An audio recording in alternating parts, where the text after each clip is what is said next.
السلام علیکم، آپ دیکھ رہے ہیں بول نیوز، میں ہوں مونس رضا اور میں ہوں شمائلہ ارشد۔ ہیڈ لائنز آپ نے دیکھی۔ بلیٹن کے آغاز میں سب سے پہلے اہم خبر یہ ہے کہ ایران اسرائیل جنگ، پاکستان میں بھی پیٹرول کی قلت کا خدشہ پیدا ہو گیا ہے۔ ملک کے مختلف شہروں میں پیٹرول پمپس پر طویل قطاریں لگ گئی ہیں۔ شہری پیٹرول کی قلت کے پیش نظر پیٹرول پمپس کا رخ کرنے لگے ہیں۔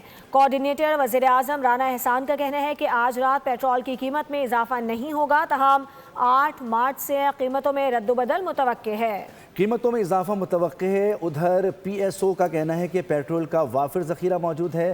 فی الحال پیٹرول کی قیمت کا کوئی خدشہ نہیں ہے۔ عوام کو بلا تعطل پیٹرول کی فراہمی یقینی بنائی جا رہی ہے۔ اس پر مزید تفصیلات حاصل کر دیتے ہیں۔ علی شیر ہمارے ساتھ لائن پر موجود ہیں۔ علی شیر، مجموعی طور پر حالیہ حالات کے بعد صورتحال کیا ہے ملک میں ایندھن کے حوالے سے؟ بالکل، جو ایران اور امریکہ کا ایران پہ جو امریکہ اور اسرائیل کا جو حملہ ہوا ہے اور اس کے بعد آبنائے ہرمز میں جس طرح سے جو فیول کی فراہمی رکی ہوئی ہے اور اس سے دنیا پہ اثرات آ رہے ہیں، تو اس کے اثرات ابھی پاکستان میں ایز سچ تو نہیں پہنچے۔ کہیں کوئی شارٹیج کی پریکٹیکل خبر ایسی نہیں ہے کہ کسی جگہ پہ کہا جائے کہ اس پمپ پہ یا اس زون میں جو ہے وہ پیٹرول کی کمی ہو گئی ہے، لیکن چونکہ ایسی باتیں آ رہی ہیں، ایسی خبریں آ رہی ہیں کہ پاکستان کے پاس کتنے دن کا پیٹرول رہ گیا یا ڈیزل رہ گیا ہے، تو اس کی وجہ سے بھی اور پھر پیٹرول اور ڈیزل کے مہنگا ہونے کی وجہ سے بھی کہ جی 25 سے 30 روپے فی لیٹر پیٹرول اور ڈیزل مہنگا ہو رہا ہے، تو اس کی وجہ سے بعض پیٹرول پمپ جو ہے اسلام آباد کے مختلف پیٹرول پمپس ہم نے وزٹ کیے ہیں، بعض پمپس کے اوپر جو ہے وہ زیادہ رش نہیں ہے، لیکن بعض پمپس جو ہے ان کے اوپر رش ہے۔ جیسے میرا کیمرہ مین اسد عباس دکھا سکے تو یہ ایک پمپ کے اوپر جو ہے وہ دیکھی جا سکتی ہے کہ یہ طویل جو ہے اسی سڑک کے اوپر، مین سڑک کے اوپر تک جو لائن ہے گاڑیوں کی وہ لگی ہوئی ہے۔ اسی طرح سے ڈبل لائن کے ساتھ گاڑیاں اس وقت جو ہے وہ پمپ میں داخل ہو رہی ہیں۔ اس وقت بھی یہ دیکھا جا سکتا ہے کہ یہ پمپ کی بہت سے اندر جو ہے کافی گنجائش ہے، لیکن اس کے باوجود جو ہے بہت بڑی تعداد میں گاڑیاں جو ہے موجود ہیں۔ پمپ انتظامیہ سے بات ہوئی ہے تو ان کا یہ کہنا ہے کہ آج کے دن میں ان کے پاس پیٹرولیم مصنوعات کی پرائس بڑھنے کا بھی کوئی اطلاع نہیں ہے اور نہ ہی ان کے پاس پیٹرول اور ڈیزل کی کوئی شارٹیج ہے، لیکن چونکہ سوشل میڈیا پہ اور ادروائز آپ جو ہمارے اثرات ساتھ ہی موجود رہیے علی شیر، اسی پہ ہم بات کریں گے۔ رانا احسان افضل صاحب، کوارڈینیٹر وزیر اعظم ہمارے ساتھ موجود ہیں۔ رانا صاحب بتائیے گا، ملک میں جو ایندھن کی قیمت ہے یا اس کی قلت کے حوالے سے کیا حکومت کا پلان ہے اور کیا اپڈیٹس ہیں، کیا خدشات ہیں؟ دیکھیں، پیٹرولیم پروڈکٹس میں اضافہ جو ہے وہ اوگرا کرتی ہے، نوٹیفیکیشن جاری کرتی ہے، اور پرائم منسٹر نے آج حامی بھری ہے کہ اس کو فورٹ نائٹلی نہیں ویکلی پرائس ریویژن ہوگی۔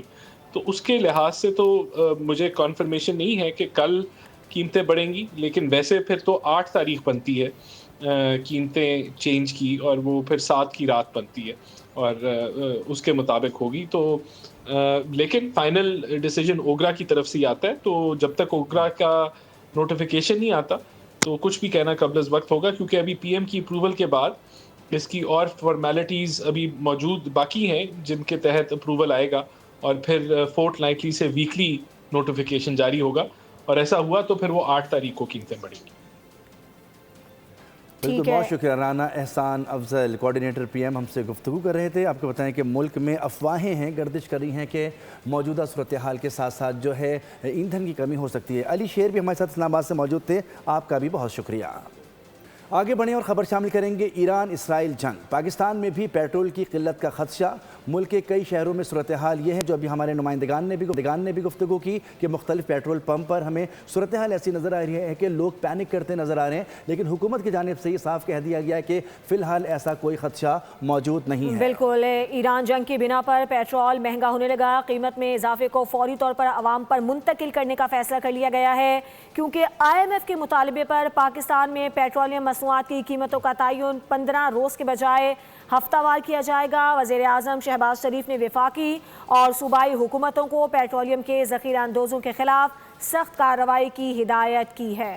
ایران پر امریکی اسرائیلی حملے کے اثرات پاکستان پر بھی پڑنے لگے۔ ذرائع کے مطابق IMF نے حکومت سے پیٹرول مصنوعات کی قیمتوں میں فوری اضافہ کرنے کا مطالبہ کیا ہے، جس کے بعد حکومت نے پیٹرول کی قیمت کا تعین 15 روز کے بجائے ہفتہ وار کرنے کی منظوری دے دی ہے۔ فیصلے کی منظوری وزیر اعظم شہباز شریف کی زیر صدارت اجلاس میں دی گئی۔ اس حوالے سے طریقہ کار میں تبدیلی کے لیے سمری اقتصادی رابطہ کمیٹی میں پیش ہوگی۔ تعلیمی اداروں میں ورچوئل نظام اور دفاتر میں ورک فرام ہوم سے متعلق تجاویز پر غور مؤخر کر دیا گیا۔ اجلاس کو بتایا گیا کہ ملک میں پیٹرولیم مصنوعات کا وافر ذخیرہ خطرہ موجود ہے۔ وزیراعظم شہباز شریف نے کہا پیٹرول کی مصنوعی قلت میں ملوث پمپس کو فوری بند کیا جائے اور لائسنس منسوخ کر کے قانونی کارروائی کی جائے۔ امریکہ میں خام تیل کی قیمت کے حوالے سے کو اپڈیٹ کریں کہ خام تیل کی قیمت $9 فی بیرل ہو چکی ہے اور اپریل 2024 کے بعد پہلی بار امریکی خام تیل کی قیمت $86 سے اوپر گئی ہے۔ مشرق وسطی میں کشیدگی کے باعث عالمی آئل مارکیٹ میں تیزی آ گئی ہے۔ قطر کے وزیر توانائی نے تیل کی قیمت $150 فی بیرل تک جانے کا خدشہ ظاہر کیا ہے۔ امریکہ میں خام تیل کی قیمت $90 فی بیرل ہو گئی ہے۔ اپریل 2024 کے بعد پہلی بار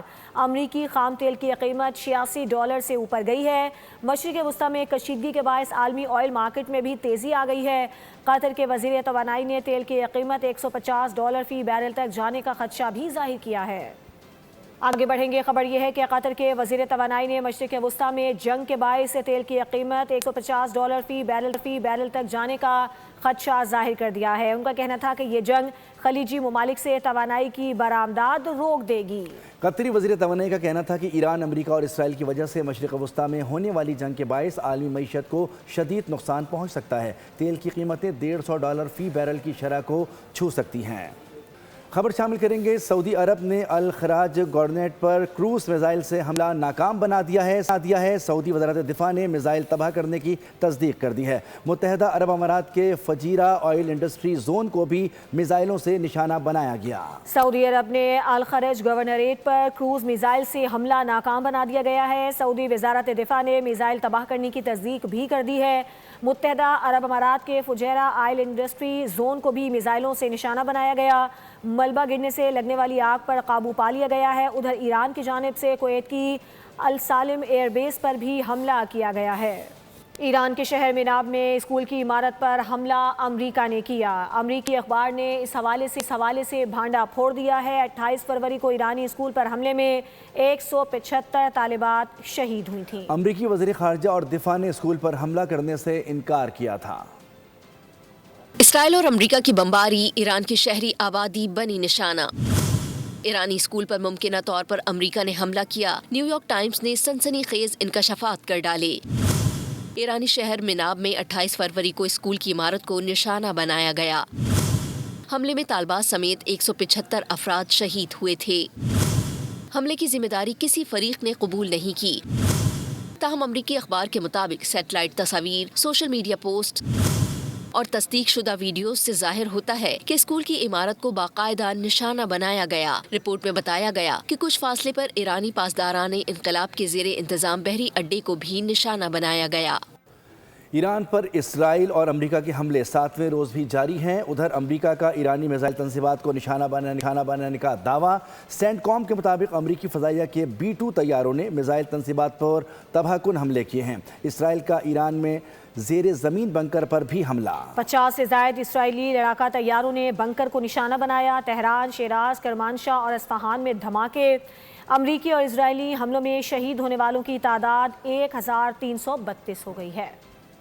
ایران پر اسرائیل اور امریکہ کے تباہ کن حملے جاری، شہداء کی تعداد 1300 سے بھی تجاوز کر گئی۔ تہران زوردار دھماکوں سے گونجتا رہا، مختلف مقامات پر دھوئیں کے بادل چھا گئے۔ خونی فوج نے ایران کے ایڈوانس ڈیفنس سسٹمز تباہ کرنے کا دعویٰ کر دیا۔ اسرائیل کا کہنا ہے کہ 6 ایرانی بیلسٹک میزائل لانچرز اور 3 ایڈوانس ڈیفنس سسٹمز ناکارہ بنا دیے۔ اسرائیل کا آزادی اسکوائر کے قریب فوجی اڈے پر حملہ، آزادی اسپورٹس کمپلیکس کے قریب تنصیبات کو بھی نقصان پہنچا۔ ہلال احمر ایران کے مطابق بمباری سے 3643 عوامی مراکز، 3090 گھر، 24 طبی مراکز اور ہلال احمر کے 9 دفاتر تباہ ہو گئے۔ امریکی سینٹ کام کا کہنا ہے کہ ایران کی فضا اور سمندر پر کنٹرول حاصل کرنا شروع کر دیا۔ فوجی آپریشن کے اگلے مرحلے میں ایران کی میزائل تیار کرنے کی صلاحیت کو نشانہ بنانے پر توجہ دی جائے گی۔